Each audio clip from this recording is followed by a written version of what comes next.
Dieu nous ordonne-t-il de l'aimer dans le Nouveau Testament? Dieu nous demande-t-il de l'aimer dans le Nouveau Testament?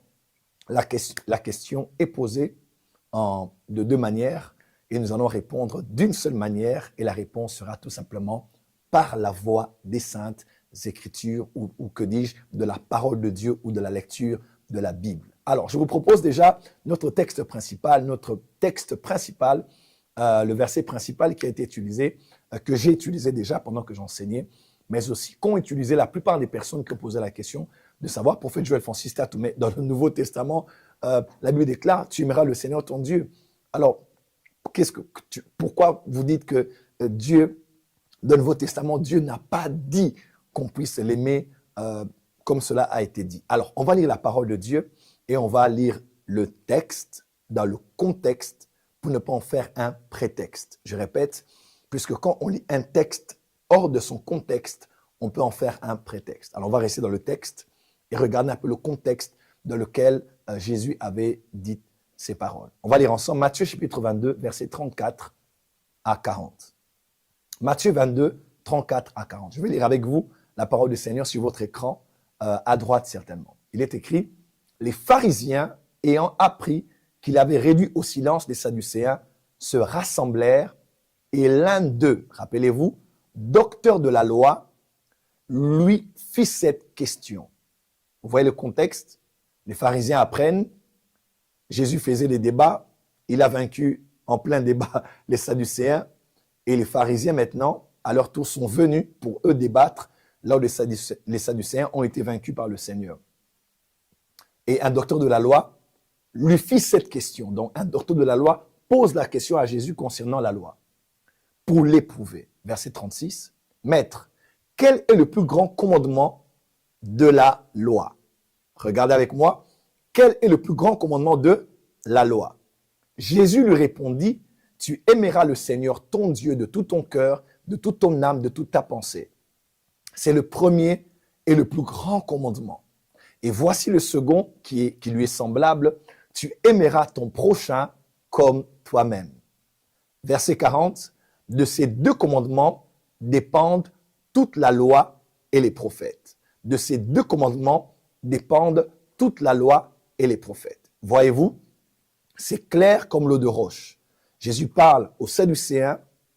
Ils n'ont pas gagné le débat ou bien la discussion, il les a réduits au silence. Nul ne pouvait tenir devant lui, devant ses propos, devant son argumentaire. Et les Sadducéens viennent, ils envoient un docteur de la loi, certainement le meilleur d'entre eux qui pose la question de savoir le plus grand commandement. Et Jésus dit, le plus grand commandement de la loi est, et il parle aussi du second qui lui est semblable, et il dit dans le verset 40, de ces deux commandements dépendent toute la loi et les prophètes. Prophète Joël Francis Tatou, mais dans la Nouvelle Alliance, dans le Nouveau Testament, on dit que Jésus a dit ces paroles. Regardez avec moi, Jésus a clairement répondu que c'était le commandement de la loi, n'est-ce pas? Et il a dit de ces deux commandements dépendent la loi et les prophètes. Alors, rappelez-vous très bien, enfants de Dieu, qu'il est très important de mettre les choses dans ce qu'on appelle en anglais timeline, c'est-à-dire timeline. Est-ce que le Nouveau Testament, on va d'abord commencer par là.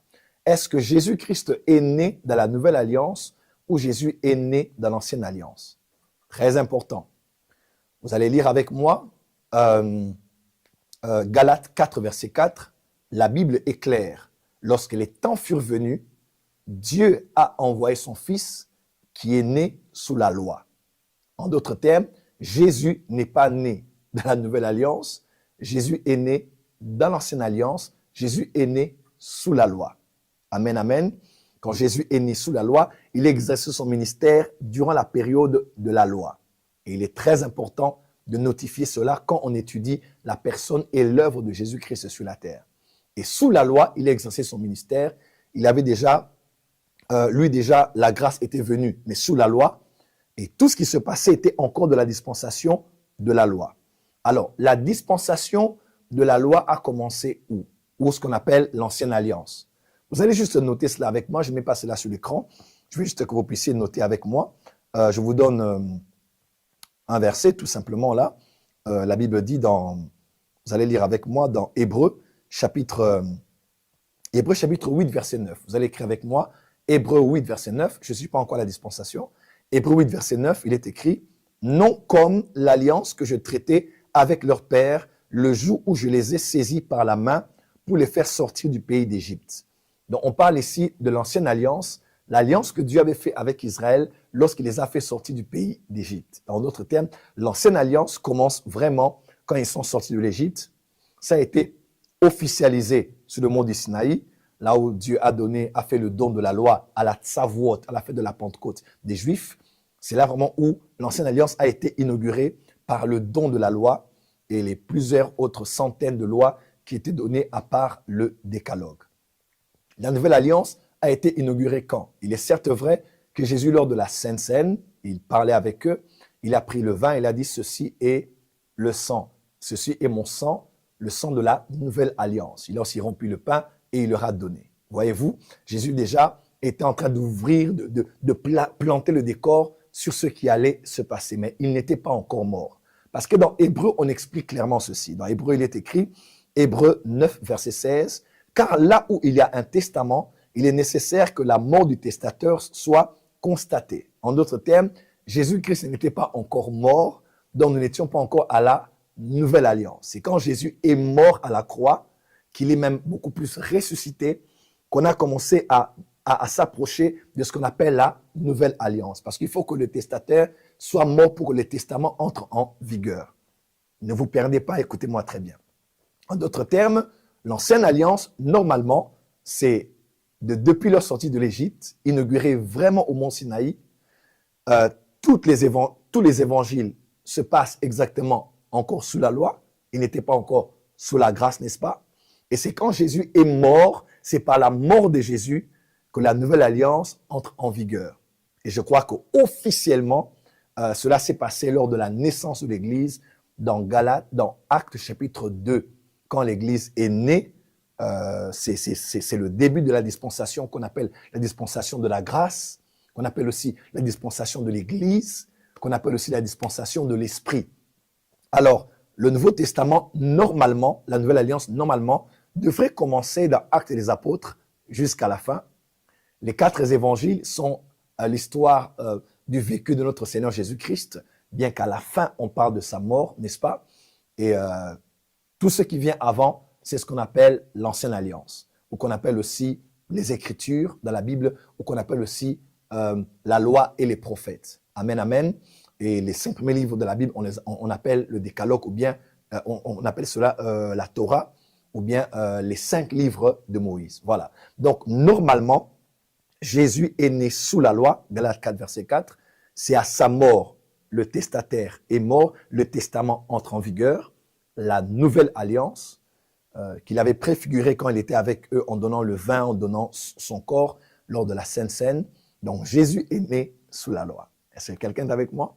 Et Jésus, sous la loi, on lui pose la question, quel est le plus grand commandement de la loi? Et il répond clairement. Il dit, tu dois aimer le Seigneur ton Dieu de tout ton cœur, ton âme, ta force, ta pensée, et aimer ton prochain comme toi-même. Alors, on va commencer maintenant notre sujet. J'aimerais déjà voir quelques réactions ici, et je vais maintenant entrer sous le vif de notre sujet. Voilà. On va maintenant entrer sur le vif du sujet. Voilà. Très bien. Je vois que tout le monde est là, tout le monde est dans la place et nous sommes en train d'avancer. Alors, pour bien comprendre ce qui est enseigné ici, il faut comprendre la notion des dispensations. C'est capital. Si vous ne comprenez pas les dispensations, vous n'allez rien comprendre à la différence que nous faisons entre l'amour de Dieu dans l'ancienne alliance et l'amour de Dieu de la nouvelle alliance. Allez, on va lire avec vous ce que veut dire une dispensation. Voilà, une dispensation veut dire tout simplement, que veut dire une dispensation? Une dispensation, le mot dispensation dérive du grec oikonomia, souvent traduit par intendance ou administration ou gestion dans le Nouveau Testament. Ce terme apparaît dans plusieurs passages clés, soulignant l'idée de la gestion donnée de son plan divin par Dieu. Le terme dispensation désigne une période ou une administration distincte dans le déroulement du plan et du dessein de Dieu pour l'humanité. Je continue. Dans le contexte théologique, il est souvent utilisé pour décrire les différentes manières dont Dieu interagit avec les hommes et administre sa volonté divine tout au long de l'histoire biblique. Le concept de dispensation repose sur la compréhension que Dieu s'est progressivement, notez avec moi, s'est progressivement révélé à l'humanité, lui, sa volonté, de différentes manières et à différentes époques. Quand on parle de dispensation, c'est tout ce que j'ai décrit ici, mais de manière très simple, une dispensation, c'est une période de l'histoire de l'humanité durant laquelle un certain régime prévaut. Dieu se révélant d'une certaine manière à son peuple, deal d'une certaine manière avec l'humanité, accomplit une certaine partie de son plan global en cette période-là, suscite des personnes particulières et fait passer un message particulier qui révèle une partie de son plan aux hommes. J'espère avoir dit beaucoup de choses, mais c'est clairement cela. Le matin, je me réveille, je suis époux, je suis mari, j'ai 3 enfants, je les apprête pour aller à l'école, je m'occupe un peu de ma femme, je laisse qui je suis en tant que père et en tant que époux, je prends ma voiture, je vais au travail où je suis directeur général d'une entreprise. Là, je parle à la secrétaire, aux assistants, j'ai une petite réunion de travail, nous sommes sur Zoom avec ceux qui sont à l'étranger, nous faisons un peu le bilan du travail qui est fait, conseil d'administration et consorts. Je laisse et à partir de 14 heures, j'ai cours à l'université où je donne cours à une université. Je donne les cours, par exemple, du droit public. Je donne le cours jusqu'à partir de 16h, 17h. Quand je termine, je m'en vais, disons, qu'est-ce que je pourrais dire ici? Je m'en vais finaliser un livre que je suis en train d'écrire. Je travaille avec mon équipe pour finaliser la mise en page de ce que j'ai déjà prêté comme livre. Après ça, je rentre à la maison. C'est toujours moi. Et le matin, j'ai révélé une partie de ce que je suis durant la journée. Et à une certaine heure, je suis directeur général. À une autre heure, je suis professeur à l'université. Et à une autre, je suis aussi écrivain. Voyez-vous, Dieu est ainsi. Dieu a un plan global pour l'humanité, mais il s'est révélé de différentes manières pour révéler une dimension de son plan et une dimension de sa nature. C'est exactement ça, à peu près, ce qu'on peut appeler comme dispensation. Alors, il existe 7 dispensations dans la Bible qu'on va lire avec vous ensemble. Il y en a 7. La première, c'est ce qu'on appelle la dispensation de l'innocence. Deuxièmement, la dispensation de la conscience. Troisièmement, la dispensation du gouvernement humain. Quatrièmement, la dispensation de la promesse. Cinquièmement, la dispensation de la loi. Sixièmement, la dispensation de la grâce ou la dispensation de l'Église ou même la dispensation de l'Esprit. Et septièmement, la dispensation du royaume. Où sommes-nous exactement? Nous sommes à la dispensation de la grâce ou la dispensation de l'Église ou même de l'Esprit. Quelques petites explications. La dispensation de l'innocence est celle durant laquelle Adam et Ève étaient tous les deux innocents, nus, ne sachant même pas qu'ils étaient nus. Ils étaient dans le jardin, en bonne communion avec Dieu et avec l'univers, ainsi qu'avec eux-mêmes. Le péché n'était pas encore entré dans l'humanité et dans le jardin d'Éden pour les séparer de Dieu.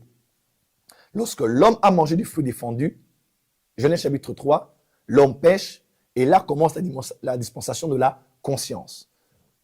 Elle commence là jusqu'à la période du déluge avec Noé dans Genèse chapitre 6. Et là commence maintenant le gouvernement, la dispensation du gouvernement humain. Dieu donne encore à peu près les mêmes promesses qu'il avait données, les mêmes orientations ou commandements qu'il avait donnés à Adam, multipliez-vous, tout ça. Il bénit Noé et sa famille. 8, ils étaient en sortant de l'arche, puisque le chiffre 8 est le chiffre du nouveau départ. Rappelez-vous, Do, Ré, Mi, Fa, Sol, La, Si, Do. Quand on parle maintenant de Do, c'est toujours Do, mais à une autre, je crois, octave. C'est comme ça qu'on appelle. Du lundi au dimanche, c'est 7 jours. Et le lundi qui suit, c'est le 8e jour. Parce que le 8e, c'est le premier jour d'un nouveau cycle de 7. C'est exactement ça. Ils étaient à 8 et Dieu a commencé un nouveau départ avec l'humanité jusqu'à la période de Abraham. Là, il prend Abraham, il le sort de Chaldée et il fait de lui le père de la foi, l'homme qui détenait la promesse. Et depuis Abraham jusqu'à la période de la loi à Sinaï, nous avons eu la dispensation de la promesse. Par exemple, le concept de la dîme ne vient pas de la dispensation de la loi, mais Abraham a donné la dîme à la dispensation de la promesse. un autre sujet. Donc la Bible n'est pas une histoire de la loi de Moïse. La loi de Moïse a légalisé cela alors qu'Abraham l'avait donné par révélation. C'est un autre sujet. Et la dispensation de la loi jusqu'à Christ, jusqu'à sa mort, nous avons la dispensation de la loi. Et dans Actes chapitre 2, lorsque l'Esprit est venu officiellement sur la terre, l'Église est née dans la chambre haute. Là, ont commencé ce qu'on appelle les derniers jours. Joël chapitre 2, Actes chapitre 2, lorsque même Pierre fait un commentaire des paroles de Joël, il dit non, ce n'est pas qu'ils sont ivres. Il précise en disant, ils sont tout simplement en train de vivre l'accomplissement de la prophétie de Joël. Parce qu'à la fin, il dit, oui, sur mes serviteurs, mes servants, je répondrai de mon esprit et ils prophétiseront. Donc, il dit, dans les derniers jours, je répondrai de mon esprit. Donc, acte 3, acte 2, c'est maintenant le début des derniers jours. Voilà pourquoi les derniers jours n'ont pas commencé, ne viendront pas, mais nous sommes déjà dans les derniers jours. Même Jean, dans son premier épître, il dit, petits enfants, nous sommes à la dernière heure. Donc, si 2000 ans passaient au temps de Jean, il disait à ceux à qui il écrivait, c'est la dernière heure, nous sommes peut-être nous maintenant à la dernière seconde de la dernière heure, mais nous sommes déjà dans les derniers jours. Alors, depuis maintenant, acte 2, jusqu'à l'enlèvement de l'Église, avant que la grande tribulation ne vienne, nous vivons maintenant la dispensation de la grâce, de l'Esprit ou de l'Église. Et quand l'Église sera enlevée, l'Esprit sera enlevé avec l'Église, l'épouse de Christ. Rappelez-vous, l'image, c'est tout simplement Éliézer, envoyé par Abraham, au nom d'Abraham, pour chercher une épouse à Isaac, son fils. Et il a trouvé l'épouse, il lui a donné des cadeaux, des présents, les bagues et consorts pour la prêter afin qu'elle rencontre Isaac. Et c'est exactement cela. Le Père, qui est l'image d'Abraham, a envoyé Éliézer, c'est-à-dire le Saint-Esprit, qui est venu et qui a trouvé maintenant, une femme qui peut être l'épouse du Fils de Dieu. Alléluia. Et le Saint-Esprit maintenant, depuis acte 2, jusqu'à l'enlèvement, il est là et il prépare l'Église, il prépare l'épouse, il prépare les chrétiens avec les arts de l'esprit, avec les dons spirituels, avec la parole qui est prêchée par les 5 ministères. L'Église est en train de s'embellir parce qu'elle va bientôt rencontrer Isaac. Et regardez dans la Bible, Isaac a rencontré Rebecca à mi-chemin. Donc, ils sortaient, eux, ils avançaient et ils se sont rencontrés. Et nous rencontrerons Jésus-Christ dans les airs lors de l'enlèvement, où Jésus viendra, nous montrons avec le Saint-Esprit, et notre Élisée nous présentera à celui que nous avons aimé lors de l'enlèvement de l'Église. Et le Père sera sur son trône, et c'est juste extraordinaire comme image. Et là commencera la dispensation du royaume. Nous allons régner 7 ans dans les cieux avec le Seigneur, sur la terre la grande tribulation, et nous reviendrons avec le Seigneur sur la terre. Il va libérer Israël, et là commencera le règne millénaire, après un temps de jugement encore, et bref, il y aura beaucoup de choses après le jugement dernier, et la nouvelle Jérusalem. Nous allons régner avec le Seigneur pour des siècles et des siècles. C'est important que je précise cela. Alors, nous sommes maintenant dans la dispensation de la grâce. Avant, c'était celle de la loi. C'est le même Dieu, mais dans 2 dispensations différentes. Mais dans 7 dispensations différentes. Sous la loi, il s'est révélé d'une certaine manière, voulant faire passer un certain message et permettant à un régime de prévaloir. Quand la loi est finie, quand la loi est passée, maintenant, il nous fait entrer dans la nouvelle dispensation qu'on appelle celle de la grâce. Et j'ai remarqué qu'une dispensation en prépare une autre. On dirait que ce que Dieu fait dans une dispensation prépare l'humanité à la prochaine dispensation. Et c'est exactement ce que j'ai retenu dans la succession entre celle de la loi et celle de la grâce. Est-ce que c'est clair? Si c'est clair, quelqu'un peut dire Amen et je vais continuer à avancer. Si c'est clair, on va avancer. Voilà. J'aimerais voir quelques réactions des gens. Si c'est clair, on peut avancer. Est-ce qu'on peut avancer? On peut avancer. Gloire à Dieu. Allez, maintenant, on va voir avec vous 5 vérités clés à savoir sur la loi et la grâce. 5 vérités clés que vous devez savoir avant de comprendre ce que je veux dire. Parce que dire juste que Dieu ne nous demande pas de l'aimer, ne nous ordonne pas de l'aimer, c'est trop facile à dire. Mais quand on se met dans le contexte, on peut mieux comprendre ce que j'ai voulu dire et ce que l'Esprit de Dieu dit à l'Église en cette saison. Allez, regardez avec moi. Première vérité clé à savoir. La loi a été donnée par Moïse, tandis que la grâce est venue par Jésus-Christ. Waouh! Regardez avec moi. On n'a pas dit que la grâce a été donnée par Jésus-Christ, mais on dit la grâce est venue avec Jésus, alors que la loi a été donnée par Moïse. Ah, j'aime ça. Parce que la loi est un don que Dieu a donné à Israël par Moïse. Mais Jésus n'a pas donné la grâce. Jésus est la grâce. Quand la grâce est venue, Jésus est venu. Parce que Jésus est l'incarnation même de la grâce. La grâce n'est pas un message à prêcher. La grâce n'est pas un concept biblique. La grâce est d'abord une personne avant tout. Et cette personne s'appelle Jésus-Christ. Donc, on parle de la loi, c'est Moïse. La grâce, c'est avec Jésus. Celui qui a emmené la loi, quand il s'est approché du buisson ardent, on a dit, chut, retire tes sandales parce que le lieu où tu te trouves est un lieu sacré, est un lieu saint. Il retire ses sandales parce que c'était lui le dispensateur de la loi. Mais lorsque celui qui a précédé, celui qui dispense la grâce est venu, il a dit en son temps, je ne suis même pas digne de délier la courroie de ses sandales. Il s'appelait Jean le Baptiste. Lorsque le dispensateur de la loi a emmené le don de la loi, oh my God, ce jour-là, 3000 Juifs étaient morts. Parce que les Lévites avaient pris la part de Moïse et ils ont tué 3000 Juifs. Lorsque la loi a été donnée, 3000 sont morts. Mais dans Actes chapitre 2, lorsque l'Esprit de Dieu est venu et qu'il est descendu, alléluia, après le message puissant évangélique de Pierre, 3000 âmes ont été sauvées. Rappelez-vous avec moi, j'aime beaucoup ce texte, quand cette femme saisit en flagrant délit d'adultère et jette au pied du Seigneur et que le Seigneur regarde, les hommes disent, mais la loi dit, mais toi, qu'est-ce que tu dis? Parce que la loi a un langage et la grâce en a aussi un autre. Et dans la montagne de transfiguration, Matthieu chapitre 17, lorsque Jésus monte avec Pierre, Jean et Jacques, les trois regardent une vision extraordinaire. La Bible précise que c'était une vision quelque part. Quand ils regardent, ils voient Élie, ils voient Moïse et ils voient Jésus. Waouh! Moïse était l'image de la loi. Parce que c'était le donateur, le dispensateur de la loi. Quand ils regardent à côté, ils voient Élie. Parce que Élie était le restaurateur de la loi.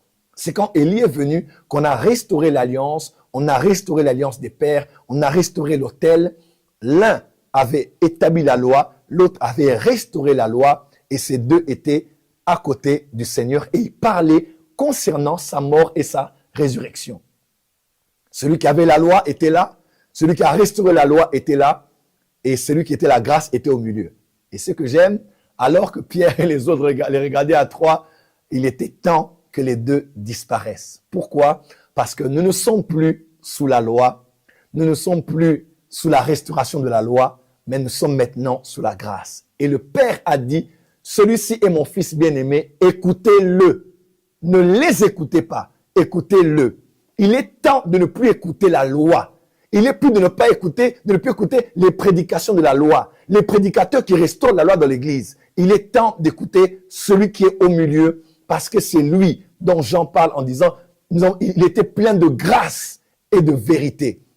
Parce que Jésus-Christ, c'est lui qui est le porteur de la grâce, parce que c'est lui qui est la grâce que nous devons écouter. Ce que le Père aime, c'est la grâce. Le Père n'aime pas la loi, le Père n'aime pas la restauration de la loi. Ce dans quoi le Père a mis toute son affection, c'est dans la grâce. Quelqu'un peut dire Amen très fort.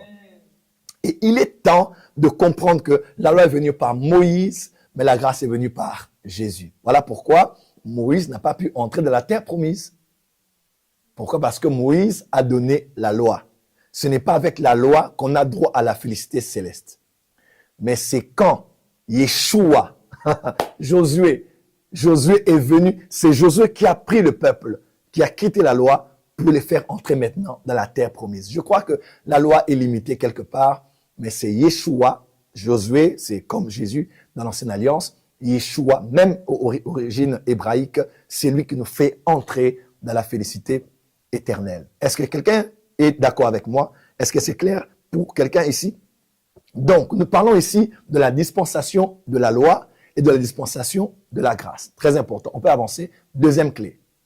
Deuxième vérité. La loi a été donnée par Moïse. Excusez-moi. La loi qui a été donnée par Moïse a été donnée pour servir de pédagogue pour l'humanité, afin de la préparer à l'acceptation de la grâce en Jésus-Christ. Waouh! La loi qui a été donnée par Moïse a été donnée pour servir de pédagogue pour l'humanité afin de la préparer à l'acceptation de la grâce en Jésus-Christ. Extraordinaire. On peut voir quelques versets avec moi. Galates 2, 3, versets 23 à 26. Avant que la foi vînt, nous étions enfermés sous la garde de la loi, en vue de la foi qui était révélée. Ainsi, la loi était comme un pédagogue pour nous conduire à Christ, afin que nous fussions justifiés par la foi. La foi étant venue, nous ne sommes plus sous ce pédagogue, car vous êtes tous fils de Dieu par la foi en Jésus-Christ.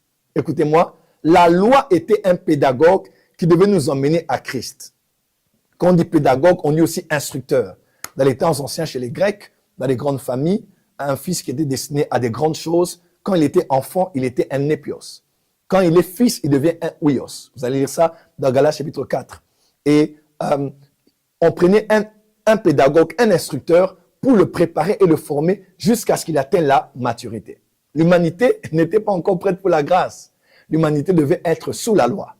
Pourquoi Dieu a donné la loi? Dieu a donné la loi pour que la loi l'emmène à Christ. Je vais bien vous expliquer quelque chose. Dieu a donné à l'homme la loi pour que l'homme réalise qu'il ne peut pas plaire à Dieu par les œuvres de la loi. Parce que des 10 commandements, aucun n'en a obéi aux 10. Les 613 autres lois, aucun ne les a respectées exactement. Même Moïse a failli. Daniel a failli. Tous ont failli. Tous ont failli. Il y a quelque part, David, Moïse ou les autres, ils avaient failli par rapport à l'obéissance de la loi. La loi était venue pour emmener l'homme à sa fin.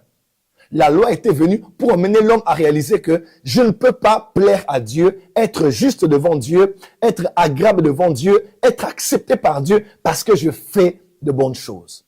La loi a emmené l'humanité à connaître la sentence, a emmené l'humanité à découvrir sa faille, à découvrir ses limitations. Parce que c'est aussi ça une dispensation. Et même pendant la loi, les quelques personnes qui s'étaient placées dans la foi en Dieu, plus que dans leurs œuvres, avaient été déclarées justes, à l'instar d'Abraham et de Noé. On appelle Noé le juste. On appelle Abraham justifié. Il n'a pas cru aux œuvres qu'il faisait alors qu'il était faible, il avait péché. Mais il avait cru en Dieu, il avait eu confiance en Dieu. Ça, c'est notre sujet. Donc, même sous la loi, il y a des hommes qui étaient justifiés par la foi et non par les œuvres de la loi. Romains 3, verset 20. Car nul ne sera justifié devant lui par les œuvres de la loi, puisque c'est par la loi que vient la connaissance du péché. La loi nous a exposés au péché. Même Romains 11 dit, Dieu a soumis l'humanité à la désobéissance afin de faire miséricorde à tous. C'est grave ce que Paul a dit. En d'autres termes, la loi a emmené l'homme à découvrir que tu ne peux pas plaire à Dieu parce que tu obéis au commandement 1, 2, 3, 4, 5, 6, 7, 8, 9, 10, 1 à 613. Tu ne peux pas. Tu as besoin d'un sauveur. Tu as besoin de quelqu'un qui vienne prendre ta place. Tu as besoin d'une faveur spéciale de Dieu pour t'en sortir. On va lire les versets suivants. Galates 2, verset 16. Cependant, nous savons que l'homme est reconnu juste par Dieu uniquement à cause de sa foi en Jésus-Christ et non parce qu'il obéit à toute la loi de Moïse. Bible amplifiée. C'est pourquoi nous aussi nous avons cru en Jésus-Christ afin d'être reconnus juste à cause de notre foi au Christ et non pour avoir obéi à cette loi. Car personne ne sera reconnu juste par Dieu pour avoir obéi en tout à la loi. Personne ne sera juste parce qu'il a obéi. Personne. Allez, autre vérité. 3. La présence de la grâce de Jésus-Christ est la fin de la loi. Oh my God. Ça doit être clair dans l'Église, ça doit être clair dans la francophonie. La présence de Jésus dans l'humanité est la fin du règne de la loi. La dispensation de la loi est finie et nous sommes dans celle de la grâce. Romains 10, verset 4. Car Christ est la fin de la loi pour la justification de tous ceux qui croient. Galates 3, verset 10. Car tous ceux qui s'attachent aux œuvres de la loi sont sous la malédiction. Car il est écrit, maudit est quiconque n'observe pas tout ce qui est écrit dans le livre de la loi et ne la met pas en pratique. Romains 6, verset 14. Car le péché n'aura point de pouvoir sur vous, puisque vous êtes non sous la loi, mais sous la grâce. Dis avec moi très fort, je ne suis plus sous la loi. Je veux que tes oreilles l'entendent, ton esprit, ton âme l'entendent. Dis avec moi, je ne suis plus sous la loi, je suis sous la grâce. Romains 3, verset 20. Car nul ne sera justifié devant lui par les œuvres de la loi, puisque c'est par la loi que vient la connaissance du péché. On va continuer. Quatrième vérité. Maintenant, on va entrer dans notre sujet du jour. 4. La loi a commandé à l'homme d'aimer Dieu et à aimer l'homme comme lui-même. Mais la grâce présentée dans les épîtres a mis l'emphase sur la foi, dans l'amour, dans la connaissance de l'amour de Dieu et en l'œuvre majeure du Saint-Esprit. Comment? La loi a commandé à l'homme d'aimer Dieu et à aimer l'homme comme lui-même, mais la grâce présentée dans les épîtres a mis l'emphase sur la foi dans la connaissance de l'amour de Dieu et en l'œuvre majeure du Saint-Esprit. Comme maintenant vous lisez les épîtres dans lesquelles l'apôtre de la grâce présente la grâce extraordinaire. Là, il ne donne même pas de commandement. Il ne donne même pas d'ordre. Comme dans l'ancienne alliance disant, tu aimeras, tu aimeras, tu aimeras. Non. Là, il présente les choses différemment.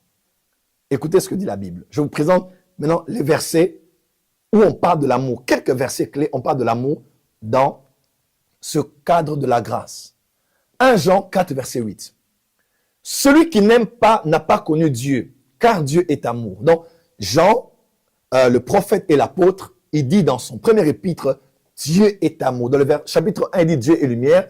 Chapitre 4, verset 8, il dit Dieu est amour. Dis avec moi, Dieu est amour.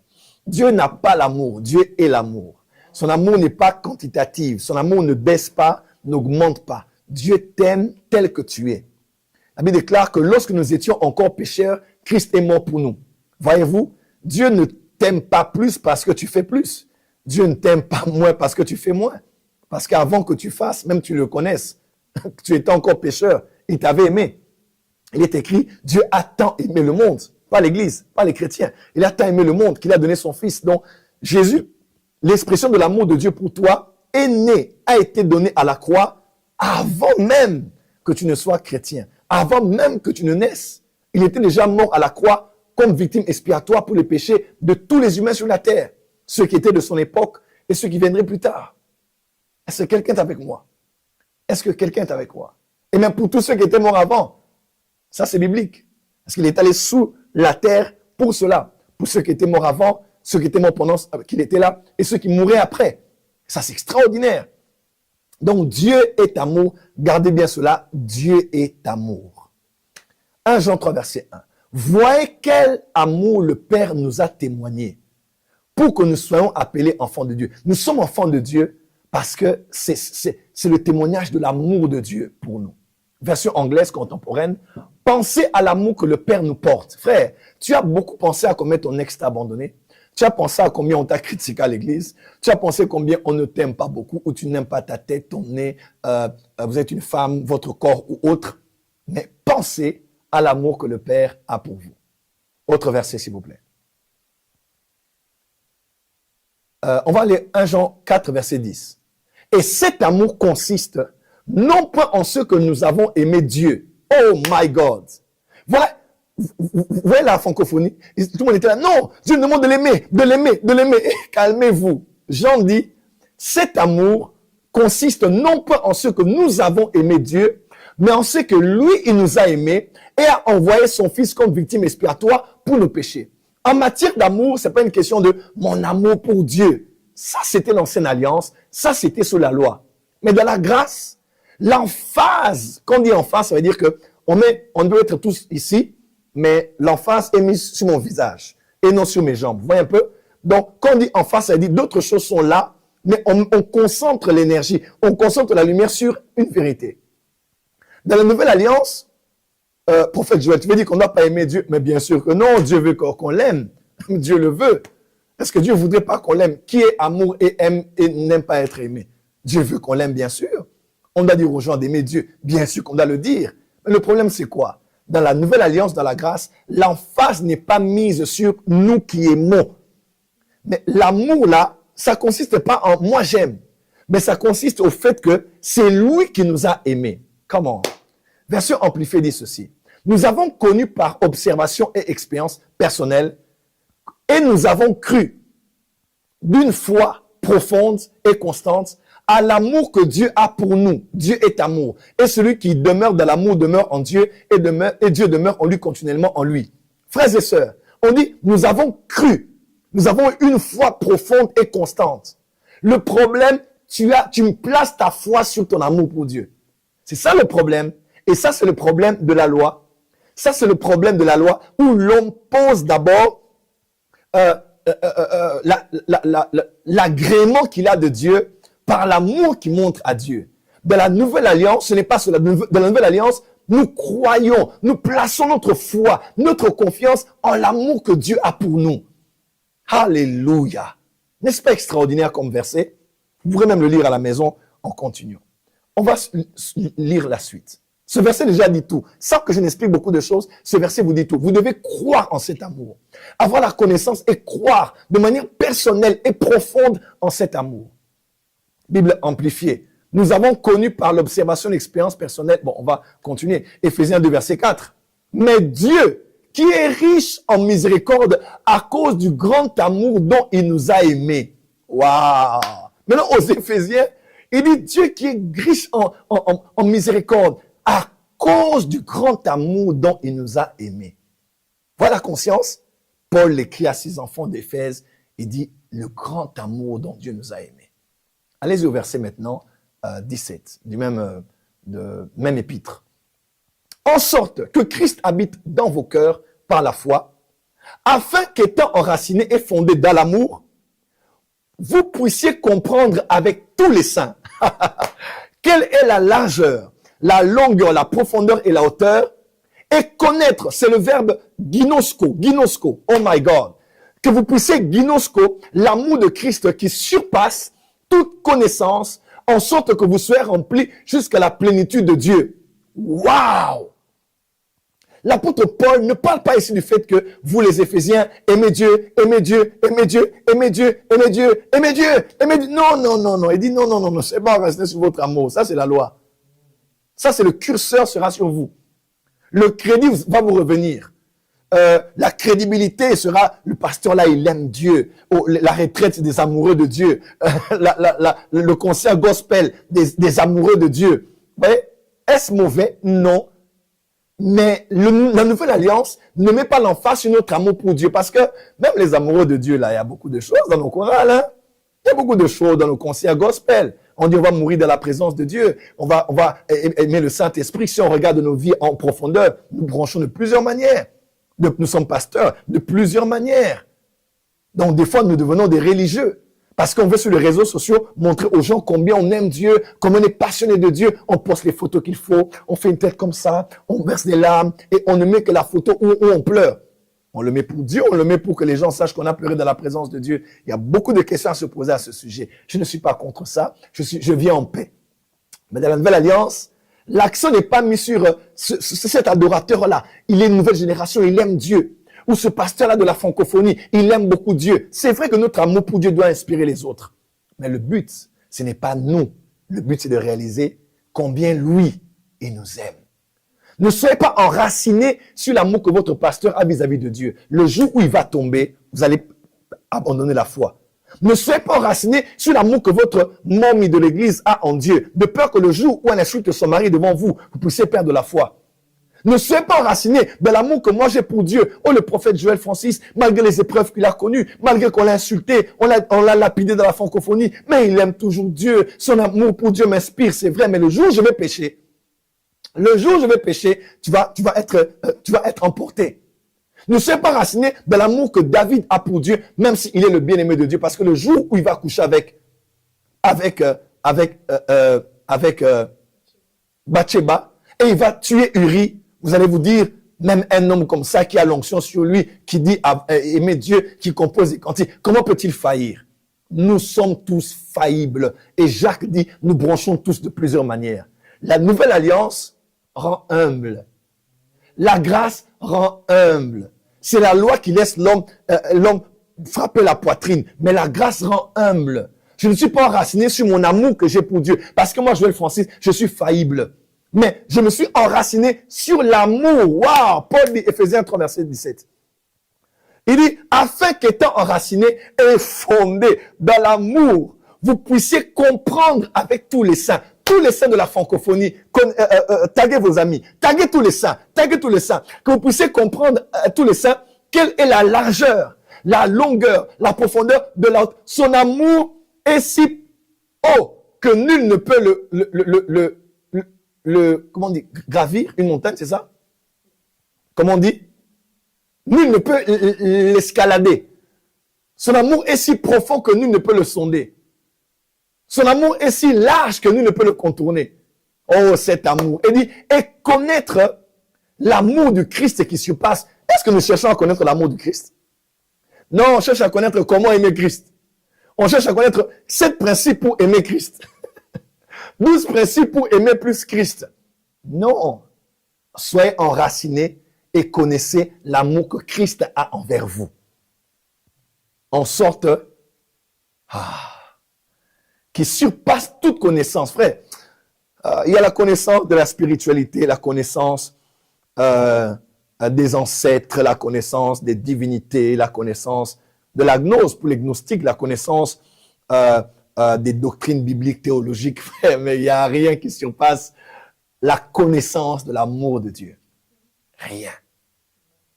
Paul parle de l'amour comme étant le lien de la perfection. Quand on entre dans l'amour, on entre dans la perfection. Les gens croient que en fait, il y a une différence entre la sanctification et la perfection. En matière de sanctification, même les pharisiens, aucun ne peut surpasser les pharisiens maintenant. Aucun. Aucun d'entre vous ici ne peut être égal. Même Jésus le dit. Nul ne peut surpasser les pharisiens. Les pharisiens étaient rigides dans l'obéissance de la loi. Mais pourtant, c'était des tombeaux blanchis. Mais le problème, ce n'est pas ce qu'on fait, on fait. Non. La sanctification nous emmène à un niveau. Mais ce n'est pas la perfection. La perfection, c'est dans l'amour. L'amour n'a pas de règles. L'amour a sa propre expression. Je ne ferai pas parce que je l'aime. Je ne tomberai pas ici parce que je l'aime.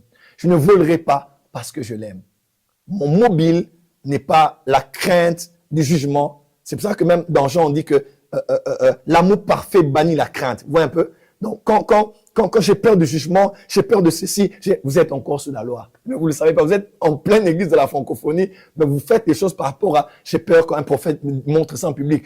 Non, fais les choses, ne fais pas les choses, parce que tu sais que Dieu t'aime, et en retour, tu l'aimes pour cela. Wow. Romains 5, verset 8. Mais Dieu prouve son amour envers nous. Vous voyez un peu? En sorte que lorsque nous étions encore des pécheurs, Christ est mort pour nous. Alléluia! On peut continuer d'avancer. Waouh, extraordinaire. Galates 2, verset 20. J'ai été crucifié avec Christ. Et si je vis, ce n'est plus moi qui vis, c'est Christ qui vit en moi. Si je vis maintenant dans la chair, je vis dans la foi au Fils de Dieu qui m'a aimé et qui s'est livré lui-même pour moi. J'ai une chair, j'ai des faiblesses. Mais je sais que c'est Christ qui est en moi, qui vit par moi. Il dit, je vis dans la foi au Fils de Dieu qui m'a aimé. Non, je vis dans la foi que je serai un grand prophète. Je vis dans la foi que je serai une grande chanteuse dans le corps du Christ. Je vis dans la foi que je serai un grand prédicateur de la francophonie. Non, je vis dans la foi au Fils de Dieu qui m'a aimé et qui s'est livré lui-même pour moi. C'est la fondation. Romains 8, 35 à 39, explosif. Qui nous séparera de l'amour de Christ? Sera-ce la tribulation, l'amour de Christ? Donc ce n'est pas mon amour envers Dieu. Jésus, je ne te laisserai pas, je ne me séparerai jamais de toi parce que je t'aime. Celui qui a dit ça a régné Jésus. Celui qui a dit ça, dit jamais je ne te régnerai. Il a régné le maître. Au champ du coq, il a régné le maître. Qui nous séparera de l'amour de Christ? Ne dis pas, qui nous séparera de notre amour pour Christ? Jamais. Parce que ton amour peut faillir. Ton amour peut chanceler. Ton amour peut être secoué. Mais Paul dit, qui nous séparera de l'amour de Christ? Sera-ce la tribulation, l'angoisse, persécution, faim, nudité, péril, épée? Selon qu'il est écrit, c'est à cause de toi qu'on nous met à mort tous les jours, qu'on nous regarde comme des brebis destinées à la boucherie.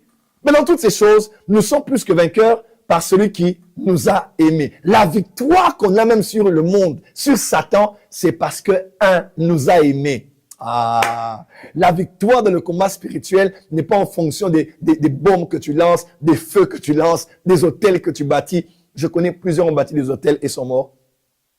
Plusieurs ont jeûné et sont morts pendant même le jeûne. Plusieurs ont servi, craignent Dieu, ils se sont mariés, leurs femmes sont mortes une semaine après. Nous sommes plus que vainqueurs par l'amour de Dieu, par celui qui nous a aimés. On dit, car j'ai l'assurance que ni la mort, ni la vie, les anges, les dominations, ni les choses présentes à venir, puissance, hauteur, profondeur, ni aucune autre créature ne pourra nous séparer de l'amour de Dieu manifesté en Jésus-Christ notre Seigneur. Vous voyez un peu ce que Paul veut dire? C'est pas mon amour, non, c'est son amour pour moi, parce que là, nous sommes sous la grâce. On peut avancer? Waouh! Apocalypse 3, verset 9, vous allez noter cela, vous allez écrire après. Éphésiens 5, verset 2. Et marchez dans l'amour ou la charité, à l'exemple de Christ qui nous a aimés. Ce verset déjà finit le débat. Donc on a marché dans l'amour. À l'exemple de qui? À l'exemple de Christ.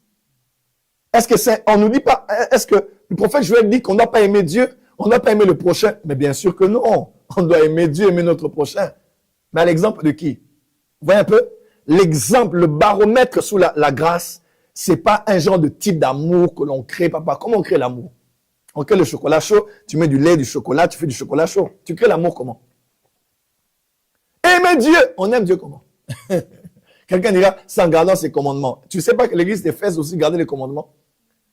On dit, je connais ta persévérance. Je sais que tu es ceci, que tu fais cela. Mais malgré ça, tu as abandonné ton premier amour. Quelqu'un comprend? Donc, garder les commandements n'est pas toujours une preuve. Une preuve. Et même, quels sont les commandements de Jésus? Ça, là aussi, la question. Ça, c'est notre sujet. Parce que si on dit, les commandements, alors quels sont les commandements de Christ? Jésus ne parle pas comme la loi. Il ne parle pas comme la loi. Il parle comme la grâce parle. Et qu'il s'est livré lui-même à Dieu pour nous, comme une offrande et un sacrifice de bonne odeur. Éphésiens 5, 25 à 28. Même qu'on parle du mariage. On dit, Marie, aimez vos femmes, comme Christ a aimé l'Église. Même dans cette analogie, il dit jamais que l'Église doit aimer, qui? L'Église doit aimer Christ? Non. Même dans l'analogie, il ne dit pas que l'épouse doit aimer son époux. Non. Vous voyez un peu? Parce que même quand il parle de ça, quand vous lisez le verset après, il dit, je dis ça par rapport à Christ et à l'Église. Il ne parlait même pas du mariage. Oh, comment? Est-ce que quelqu'un est avec moi? Donc, Paul parlait au fait de comment les maris doivent aimer leurs femmes comme Christ a aimé l'Église. Pourquoi ne dit-il pas que femmes, aimez vos maris comme l'Église doit aimer le Christ? L'emphase n'est jamais notre amour pour lui. L'emphase, c'est notre amour. C'est, en fait, voilà même pourquoi certaines femmes vont jusqu'à dire, permettez-moi de rapporter ce que certaines femmes disent. Certaines femmes disent, nous sommes facilement soumises aux hommes qui nous aiment. Tu vois un peu? C'est pas la condition, on ne doit pas être soumise parce qu'un homme nous aime. Mais toute femme vous dira la vérité. Nous sommes facilement, surtout les bonnes femmes. Quand un homme m'aime, quand je ressens son amour, je la foi en son amour, je réalise son amour, je ne peux que lui être soumise. C'est ainsi pour l'Église. L'Église n'est pas appelée à aimer Dieu. L'Église est appelée à recevoir l'amour de son époux. Et par réaction naturelle, nous allons l'aimer. Nous allons lui être soumis. Nous allons lui obéir. Quelqu'un me comprend? C'est très simple à comprendre. Waouh, on peut avancer? 5e clé, vérité. Dans la loi, l'amour émane de l'homme pour Dieu, exprimé par des œuvres qui le démontrent. Dans la grâce, l'amour de Dieu, l'amour de l'homme pour Dieu est le reflet de la connaissance que l'homme possède de l'amour de Dieu envers lui. Waouh! 1 Jean 4, 19. Pour nous, peut-être pour vous, vous êtes trop saints. Peut-être pour vous, vous savez aimer Dieu. Peut-être pour vous, vous avez la formule chimique pour créer l'amour et puis donner à Dieu. Pour vous, on vous acclame, c'est vous les 3 fois saints, c'est vous les amoureux de Christ, c'est vous les adorateurs de Dieu, c'est vous les qui craignez Dieu comme plus que nous tous. On vous l'accorde. Mais pour nous, nous l'aimons parce qu'il nous a aimés le premier. En d'autres termes, il nous a aimés en premier et nous l'aimons en réaction à la réception de cet amour. Mon amour pour Dieu n'est pas créé par moi-même pour le prouver mon amour. Ça, c'est la loi. Et l'homme qui a essayé de le faire a été bien enseigné par ce pédagogue. L'homme a été limité et il ne pouvait rien y faire. Mais sous la grâce, alléluia, ce n'est pas mon amour pour lui. Je crée l'amour pour donner à Dieu. Non. Je reçois cet amour. J'étudie cet amour. Je comprends cet amour. J'accepte cet amour. Et mon amour pour Dieu est la réaction de son amour envers moi. Mon amour est une réaction. Mon amour n'est pas une action. C'est lui qui m'a aimé le premier. Et moi, je l'ai aimé en réaction à l'amour qu'il m'a donné. Plus tu connais de l'amour de Dieu, plus tu l'aimeras. Plus tu connais de son amour envers toi, combien grand était le sacrifice de la croix. Oh, combien grand sera ton amour envers Dieu, puisque tu donneras à Dieu ce que tu as reçu de lui-même. C'est ça, la grâce. La grâce, nous ne sommes pas le sujet. Nous ne sommes pas ceux qui créons des choses pour donner à Dieu. Ça, c'est la religion. La grâce, la vie de Dieu est en moi. Je lis la Bible, j'étudie les Écritures. Il est mort pour moi. Waouh, il est mort. Parce qu'il m'a aimé, je l'aime en second. Nous l'aimons parce qu'il, conséquence, suite logique et cohérente. Je l'aime parce qu'il m'a aimé le premier. Est-ce que Dieu nous demande-t-il de l'aimer? Non. J'ai aimé un commentaire que quelqu'un a fait sur Internet. Il a dit, vous faites des débats avec le prophète Joël, pourquoi? Est-ce que vous avez déjà vu un parent qui demande à son enfant de l'aimer? Oui, un peu. Quand déjà les enfants voient que le père les aime, c'est facile que les enfants s'attachent. C'est facile que les enfants soient prêts à mourir pour leur papa et leur maman. Le problème, c'est que Dieu est ton père, mais tu ne connais pas son amour. L'humanité ne connaît pas son amour. Voilà pourquoi ils vont vers autre chose. Voilà pourquoi nous, les prédicateurs, on doit prêcher sur l'amour que le Père a eu envers nous et nous a donné son Fils. C'est en réaction avec cela que nous allons aussi aimer Dieu, parce que c'est l'amour qui nous remplit, qui nous transforme et qui devient l'expression de cette transformation reçue que nous redonnons à Dieu. L'amour. Ceux qui ont essayé ont failli. Est-ce que je peux vous choquer ici? Est-ce que vous savez que Moïse était entré dans la terre promise? Waouh! Est-ce que vous savez que Moïse était entré dans la terre promise? Est-ce que vous le savez? Quelqu'un dira, non, prophète Joël, c'est faux. Il a vu de loin. Il a imposé les mains à Josué. Il a été enterré quelque part où nul ne sait, c'est Dieu qui l'avait enterré.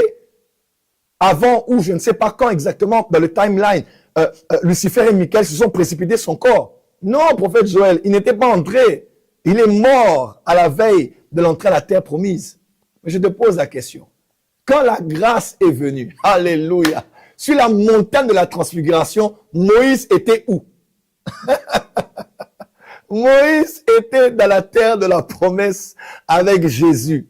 Parce que sous la loi, tu peux être censuré, mais sous la grâce peut te donner d'avoir accès à la loi de l'exception. Est-ce que je peux déclarer sur quelqu'un ce soir? Je décrète et déclare sur toi, à cause de la grâce de Dieu, exprimée par la miséricorde, par les bontés de Dieu, expression ultime de l'amour de Dieu envers toi, que Dieu fasse que là où la loi t'a censuré, que la grâce te fasse entrer.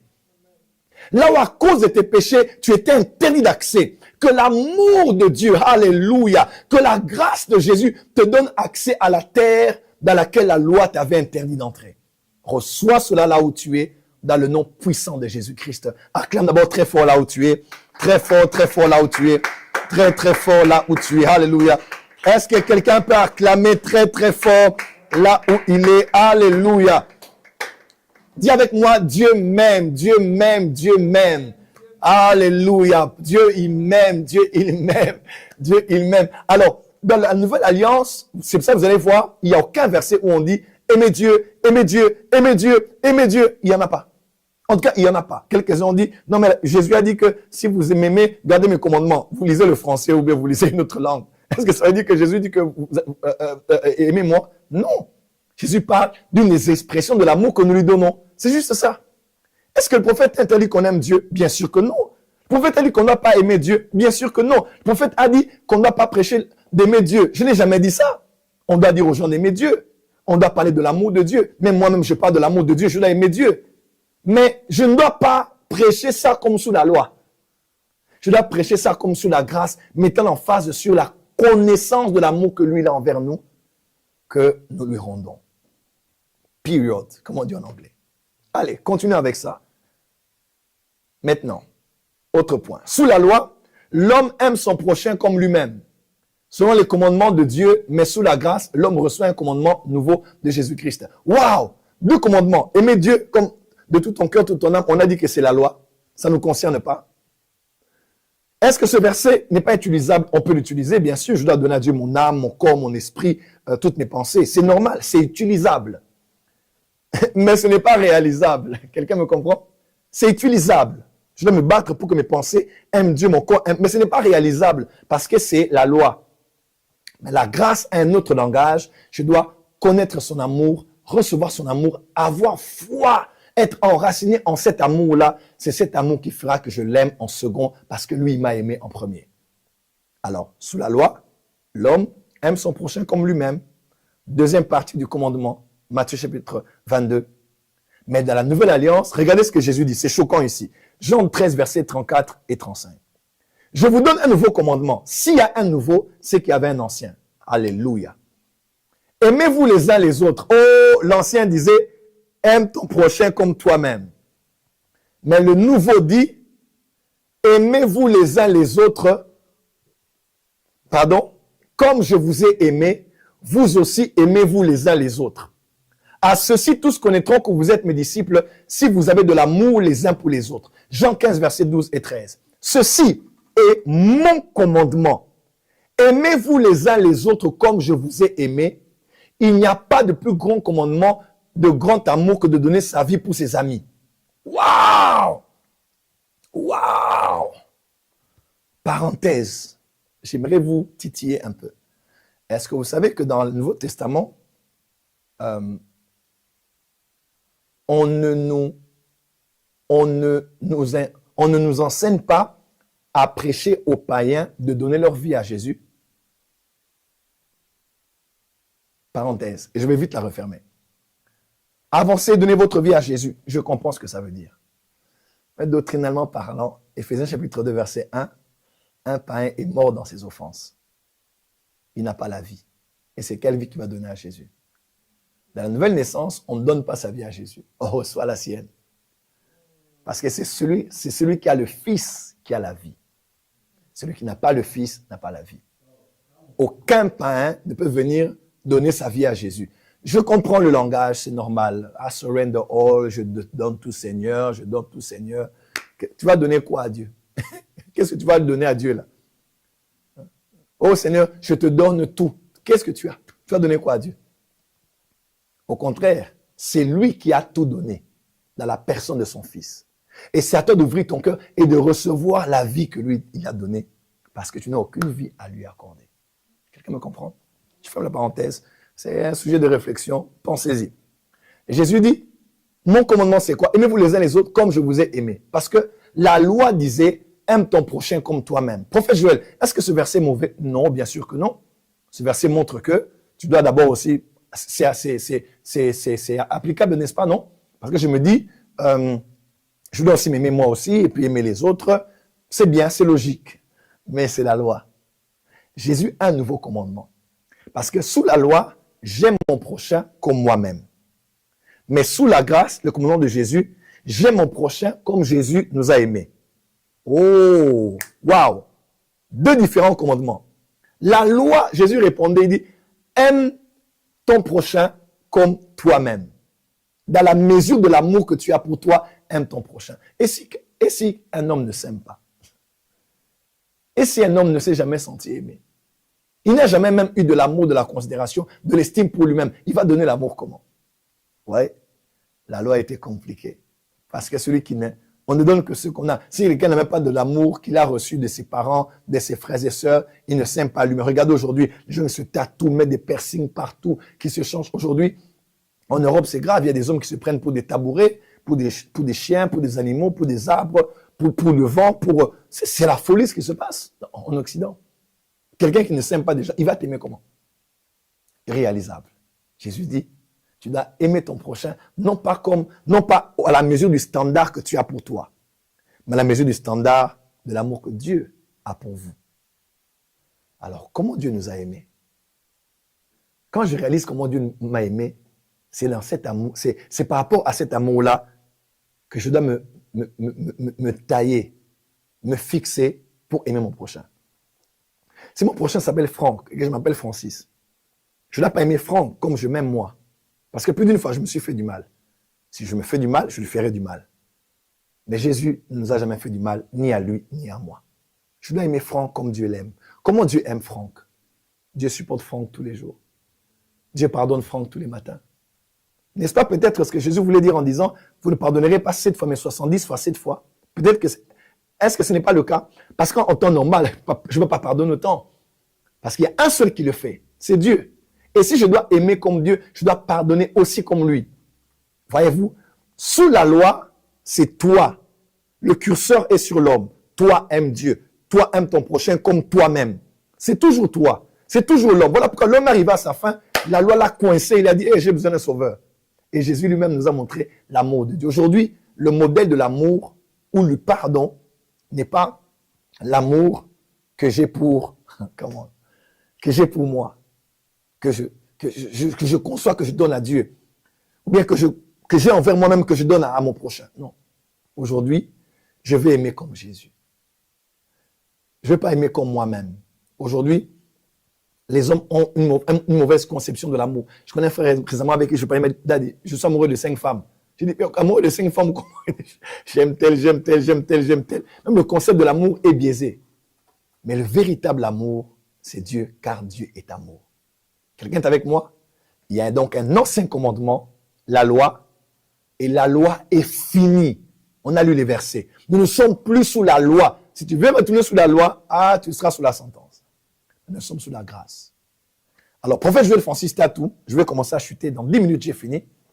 Prophète Joël Francis Tatou, comment aimer Dieu? Très simple. Réalise que c'est lui qui t'a aimé. Réalise que l'expression ultime de cet amour envers toi était par Jésus-Christ à la croix. Jean 3, verset 16 dit, car Dieu a tant aimé qu'il a donné. Cet amour consiste au fait qu'il nous a donné son Fils. Réalise comment l'amour, voilà pourquoi on doit prêcher sur la croix. On a parlé de tout ce que Dieu a fait à la croix. Quand l'homme réalise ça, il réalise l'expression ultime de l'amour de Dieu envers lui.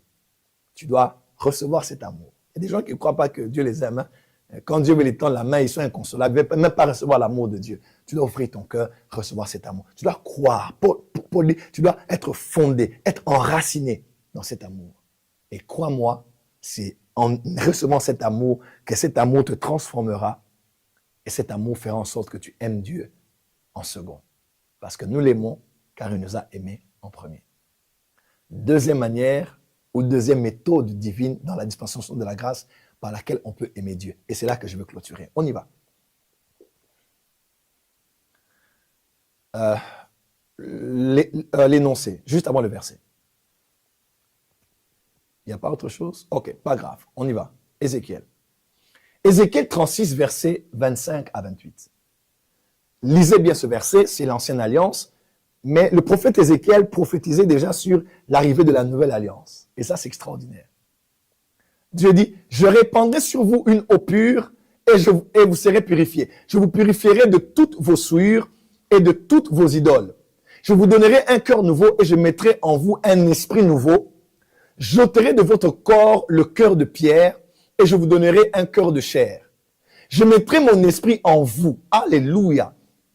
Avant, l'esprit était sur vous, sur les rois, sur les prophètes, sur les prêtres. Mais il dit, un temps viendra où je vais changer votre cœur. Vous aurez un cœur nouveau. Et je mettrai en vous un esprit nouveau. Et il dit, j'enlèverai le cœur de pierre, je mettrai un cœur de chair. Je mettrai mon esprit en vous et je ferai en sorte que vous suiviez mes ordonnances et que vous observiez et pratiquiez mes lois. Vous habiterez le pays que j'ai donné à vos pères et vous serez mon peuple et je serai votre Dieu. Waouh! La nouvelle alliance, Dieu enlève l'esprit ancien, il met un esprit nouveau en nous. Il enlève un cœur de pierre, il met un cœur de chair et il dit, je mettrai en vous un esprit et je ferai en sorte, parce que l'esprit là est en vous, que vous puissiez maintenant pratiquer et obéir mes commandements et mes lois. Waouh! L'ancienne alliance, l'homme avec son esprit séparé de Dieu, l'homme avec son esprit mort, l'homme avec son ego a tout fait pour obéir à Dieu, mais elle a échoué.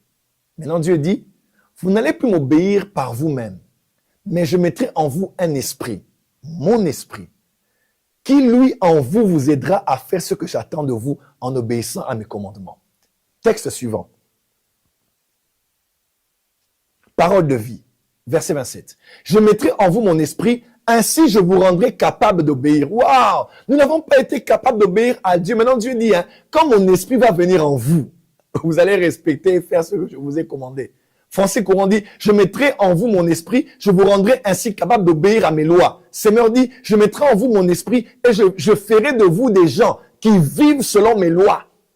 Waouh! En d'autres termes, pour aujourd'hui obéir aux commandements de Dieu, pour aujourd'hui obéir aux lois de Dieu, pour aujourd'hui obéir aux ordonnances de Dieu, je ne les fais pas par moi-même. Sous la loi, l'esprit venait et partait. Mais sous la grâce, sous la dispensation de l'esprit, l'esprit est en nous et c'est lui, le Saint-Esprit, qui nous rend capables de faire toute chose qui plaira à Dieu. Prophète Joël Francis Tatou, alors que tu veux clôturer, comment je peux aimer Dieu à part le fait de recevoir son amour, croire en son amour, être assis dans son amour, être fondé dans son amour, accepter son amour pour ensuite voir une naissance. Cette germe va créer l'arbre de l'amour que je donnerai à Dieu. Deuxièmement, comment je peux encore aimer Dieu? Puisque je dois aimer Dieu. La clé, c'est le Saint-Esprit. Romains 5, verset 5. Pas plus éloquent que ça. Or, l'espérance ne trompe point, parce que l'amour de Dieu est répandu dans nos cœurs par le Saint-Esprit qui nous a été donné. Waouh! On peut continuer le verset. Waouh! Waouh! Waouh! Waouh! Waouh! Waouh! Waouh! Waouh! Waouh! Waouh! C'est fini ici. Pourquoi je n'ai pas donné le suivant? L'amour de Dieu est répandu dans nos cœurs par le Saint-Esprit qui nous a été donné. Mes frères et sœurs, pour recevoir l'amour de Dieu, pour recevoir de l'amour pour Dieu, le Saint-Esprit. C'est le Saint-Esprit en nous qui nous remplit de l'amour de Dieu et de l'amour pour Dieu. Je ne sais pas aimer. Je ne sais pas aimer Dieu. Parce que je ne sais pas créer l'amour que je dois donner à Dieu. On donne à Dieu l'amour comment? Saint-Esprit, remplis-moi de l'amour que je dois donner au Père, que je dois donner au Fils, que je dois donner à Dieu. Et Zacharie 4, verset 7 dit ceci, car ce n'est ni par la force, ni par la puissance, mais par mon esprit, dit l'Éternel des armées. 2 Corinthiens 3, je crois, l'apôtre Paul dit, ce n'est pas que nous faisons les choses comme ayant la capacité de nous-mêmes, mais notre capacité nous vient de Dieu. Sous la grâce, on ne dit plus, c'est moi, je suis capable. On dit non, non, ma capacité vient de Dieu. Et c'est le Saint-Esprit en nous qui nous rend capables d'aimer Dieu. À tous les pharisiens qui m'écoutent, vous qui pensez que vous êtes capables d'aimer Dieu, bon chemin, bon vent à vous, nous vous acclamons et je sais où est-ce que ça mène cette voie. Mais à tous ceux qui, comme moi, comme Jean dit, pour nous, nous l'aimons parce qu'il nous a aimé le premier, je vous donne ces quelques conseils. Est-ce que Dieu veut-il que nous puissions l'aimer? Bien sûr que oui. Mais Dieu ne nous ordonne pas de l'aimer. Parce qu'un parent n'impose pas de l'amour à donner à ses enfants. Dieu a trouvé la voie la plus sage, la plus divine, de nous conduire dans la voie de l'amour. Il nous a aimés en premier. Il a pris son fils, il a donné, qui est mort d'une mort honteuse. C'est quand je regarde cet amour, je regarde la croix. Non, il m'a aimé. tel que je suis, il m'a aimé. Tous les jours, il me pardonne, il m'élève le matin. J'ai péché, mais il continue à m'utiliser. Je suis tombé, il m'a relevé. J'étais entre les mains de mes adversaires, ils auraient pu avoir, mais Dieu m'a aimé, il m'a protégé. Non, ce Dieu-là, il mérite que je l'aime. Il mérite que je le craigne. Il mérite que je le serve. Ce Dieu-là, je ne l'abandonnerai pas. Je ne le délaisserai pas parce que ce Dieu-là a fait beaucoup pour moi. C'est en recevant son amour que je peux lui en donner en retour. Deuxièmement, c'est par le Saint-Esprit. L'amour de Dieu a été répandu abondamment dans nos cœurs par le Saint-Esprit. Il y a une onction pour aimer Dieu. Il y a une grâce que le Saint-Esprit te donne. Voilà pourquoi, si tu veux plaire à Dieu, tu dois être ami du Saint-Esprit. Tu dois être intime du Saint-Esprit. Tu dois être rempli de l'Esprit. Tu dois être conduit par l'Esprit. Ce n'est ni par la force, ni par la puissance, ni par des stratégies. Tu ne peux pas créer l'amour de Dieu comme le chocolat chaud dont j'ai parlé comme exemple. Tu dois tout simplement et simplement dire Saint-Esprit. Ce soir, j'ai beau essayer d'aimer Dieu, de forcer les choses. Saint-Esprit, donne-moi le langage qu'il faut pour aimer Dieu, pour craindre Dieu, pour obéir à Dieu, pour avancer, à servir mon Dieu, à aimer mon Dieu davantage, à craindre mon Dieu davantage. Oui, je mettrai en vous mon esprit et je vous rendrai capable d'aimer Dieu, capable de craindre Dieu, capable de renoncer au péché, capable de se livrer à Dieu, capable, c'est par le Saint-Esprit. Voilà pourquoi l'Église de la francophonie ne sont plus des religieux qui sont là en train de nous battre à prouver qui est le plus saint, le plus craignant Dieu. C'est une peine perdue. Ceux qui étaient des professeurs de discipline dans les églises sont tombés dans les mêmes péchés qu'ils avaient condamnés. Ceux qui critiquaient les pasteurs qui tombaient sont les mêmes à être tombés 6 fois dans les mêmes péchés.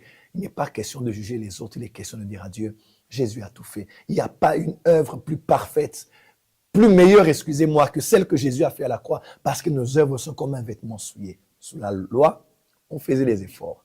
Sous la grâce, on accepte sa vie. Et c'est cette vie en nous qui, par le Saint-Esprit, nous aide à produire les bonnes œuvres que Dieu attend de nous, envers lui et envers notre prochain et de notre génération. Voilà le peu de temps que j'avais à partager avec vous sur l'amour de Dieu.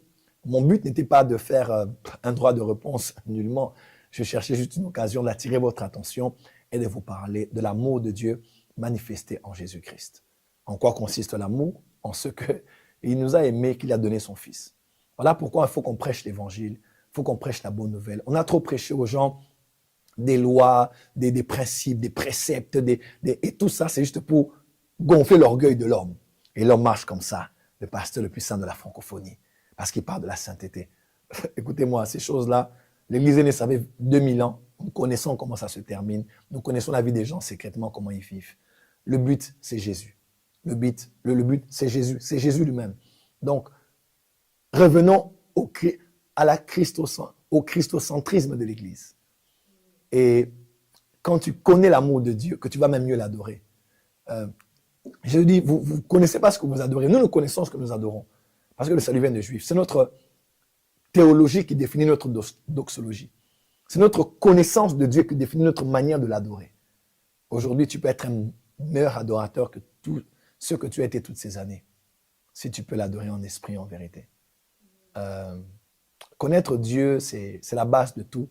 Connaître son amour, longueur, largeur, hauteur, profondeur, être enraciné dans cet amour, c'est d'abord lui qui nous a aimés et non le contraire.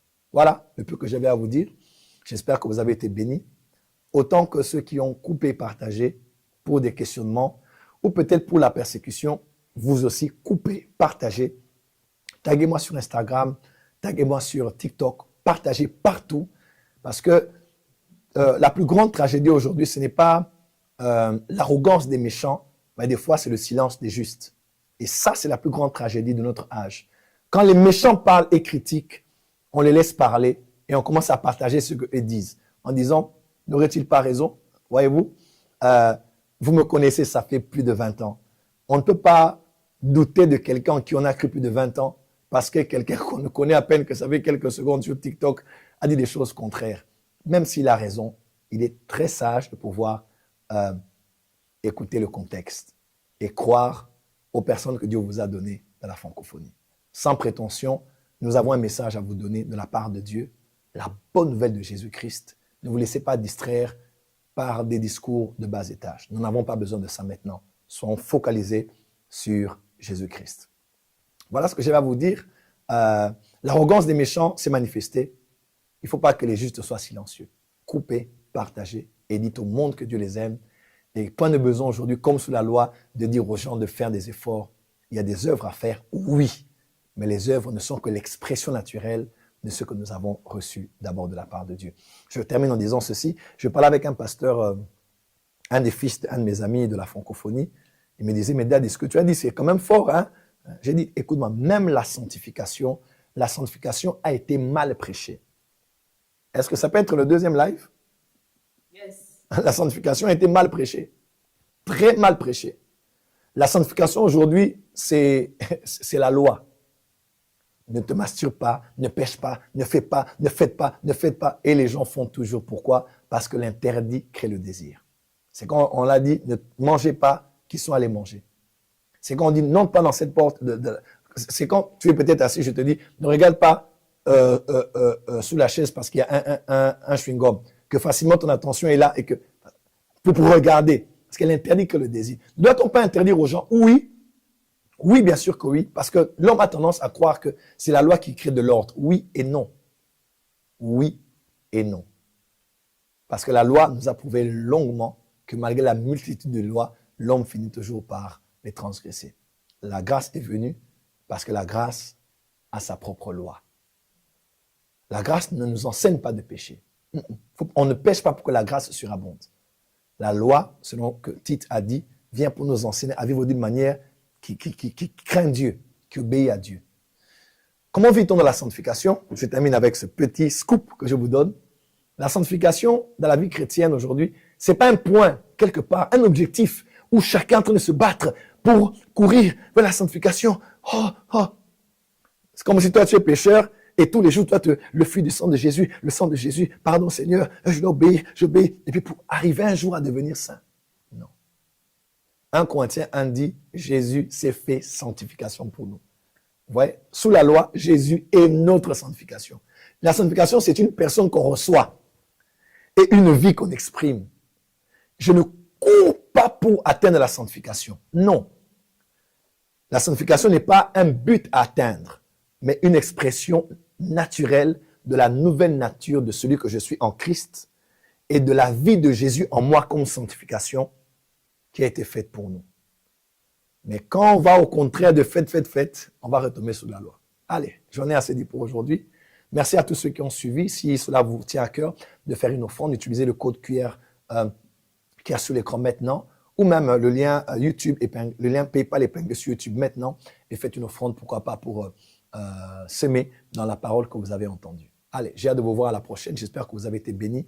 S'il vous plaît, n'oubliez pas, la plus grande tragédie, ce n'est pas l'arrogance des méchants, mais c'est le silence des justes. Ce n'est pas quand les méchants parlent beaucoup, mais c'est quand les justes se taisent. Il est temps que toute la francophonie s'élève pour dire tout haut quand les choses sont bien et pour défendre les leurs.